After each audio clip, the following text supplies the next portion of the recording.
بسم الله الرحمن الرحيم. نهدي هذا الفوز الرائع لدولة فخامة دولة رئيس الوزراء السيد محمد الشاعر السوداني المحترم لحصولنا على المركز الثاني في المباراة النهائية مع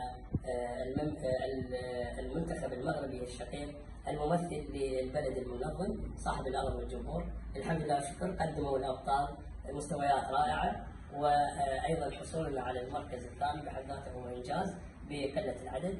نهدي هذا أيضا الفوز إلى شعبنا الحبيب وإلى كل شهداء الوطن الغالي، ولا ننسى أيضا أكيد السيد وزير الشباب والرياضة المحترم السيد أحمد حسين مبركع الذي دعمنا من بغداد في اللحظات الأخيرة، وكان متعاون معنا من أجل أن يعني يدعم هؤلاء وهذه الفئة، وأيضا مدراء عامون في الوزارة، كل المدراء العامون متعاونين معنا كانوا، وشكرا لكل جهود وزارة الشباب والرياضة.